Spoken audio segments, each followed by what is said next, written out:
اور مدینہ شریف میں میرے جو بڑے بھائی صاحب کا حال ہی میں وصال ہوا، صوفی عبدالحفیظ صاحب کے بچپنے کے دوست بھی ہیں، میرے خاص محسن امجد بھائی۔ خواہش کرتا ہوں محترم ابو طلحہ امجد صاحب سے اپنے اظہار خیال فرمائے، مولانا سید احمد پاشا قادری صاحب کو خراج عقیدت پیش فرمائے۔ الحمدللہ رب العالمین والصلاة والسلام علی سید الانبیاء والمرسلین اللہم صلی علی سیدنا مولانا محمد وعلی آلہ واصحابہ فی العالمین بارک وسلم۔ داعیہ محفل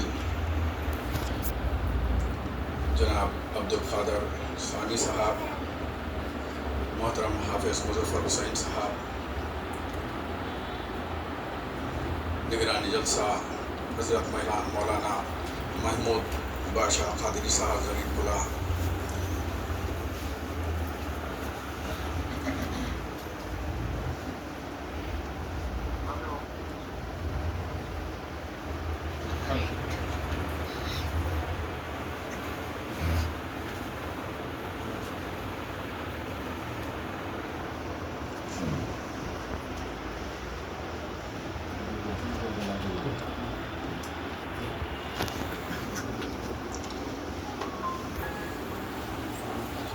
مولانا فاروق بادشاہ صاحب، بزرگوں، نوجوان ساتھیوں، السلام علیکم ورحمۃ اللہ وبرکاتہ۔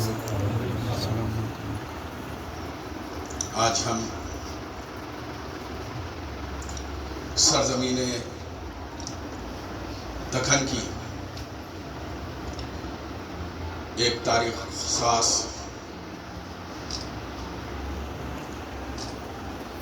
شخصیت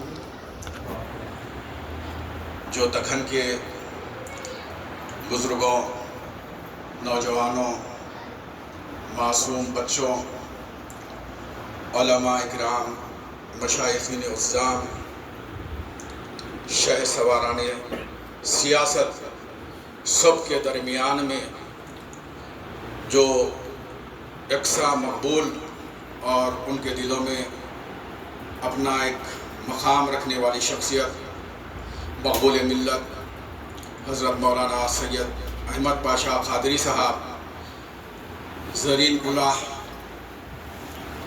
علیہ رحمہ کی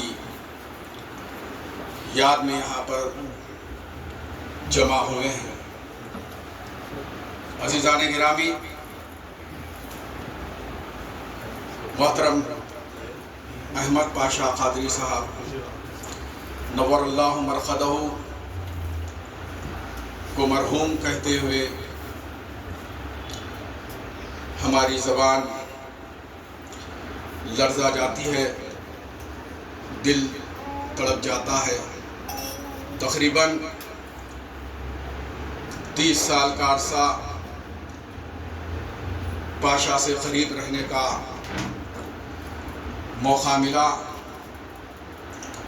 بلا تکلف میں یہ بات کہنے کے موقف میں ہوں کہ اتنے سینئر قائد ہونے کے باوجود، دکن کے ایک عظیم المرتبت مشائخ گھرانے سے اپنی نسبت رکھنے کے باوجود، کل ہند مجلس اتحاد المسلمین جیسی مسلمانوں کی عظیم جماعت کے معتمد عمومی ہونے کے باوجود، 4 میعاد بحیثیت رکن اسمبلی رہنے کے باوجود، پاشا ہمیشہ ہر چھوٹے اور بڑے سے شفقت کے ساتھ پیش آتے تھے۔ ہمیشہ ہم جیسے جونیئرز کی سرپرستی کرنا، ان کی ہمت افزائی کرنا، گویا پاشا اپنا فرض اولین سمجھتے تھے۔ عزیزان محترم، آج کے اس مادہ پرست ماحول میں ہم دیکھتے ہیں کہ کس طریقے سے مسند نشین، کس طریقے سے ذرا سی شہرت ملنے پر، کوئی عہدہ حاصل کرنے پر لوگوں میں غرور، تکبر، کبر آ جاتا ہے لیکن عزیزان محترم یہ پاشاہی کی شخصیت کا کمال تھا کہ پاشاہ ان تمام روحانی بیماریوں سے دور دور تک کوئی واسطہ نہیں رکھتے تھے۔ عزیزان گرامی، جب کبھی ہم فون کرتے تو پاشاہ برابر اس کال کو اٹینڈ کرتے۔ حال ہی کا ایک واقعہ ہے کہ میں نے پاشاہ کو فون کیا لیکن پاشاہ فون ریسیو نہیں کرے۔ رات کے وقت میں پاشاہ کا کال آتا ہے، آنکھ میں آنسو آتے ہیں بولتے ہوئے کہ پاشاہ عرض کرتے ہیں کہ ابو طلحہ صاحب آپ کا فون آیا تھا اور میں ڈائلیسس ہو رہا تھا، ڈائلیسس سے گزر رہا تھا، اس لیے آپ کا کال ریسیو نہیں کیا۔ عزیزان گرامی، ایک ایسی عظیم المرتبت شخصیت، ہمارا اور ان کا کوئی کمپیریزن نہیں ہے، لیکن اس کے باوجود بھی پاشاہ ایسا ہمارے ساتھ میں برتاؤ کرتے تھے۔ بہرحال پاشاہ ایک ایسی شخصیت تھے جو آپ میں ایک انجمن تھے۔ سرزمین حیدرآباد کی ہر مذہبی، ادبی، دینی اور سیاسی محفلیں ان کے بغیر میں نامکمل سمجھی جاتی تھی۔ ایسی شخصیت کو ہم آج خراج عقیدت پیش کرنے کے لیے جمع ہوئے ہیں۔ اللہ تبارک و تعالیٰ سے دعا ہے کہ اللہ تبارک و تعالیٰ سید احمد پاشاہ صاحب کی بے مثال خدمات کو شرف قبولیت عطا فرمائے، ان کے درجات کو بلند فرمائے، جنت الفردوس میں اعلیٰ درجات پر فائز فرمائے، ان کے لوائقین اور ہم سب کو اللہ تبارک و تعالیٰ صبر جمیل عطا فرمائے۔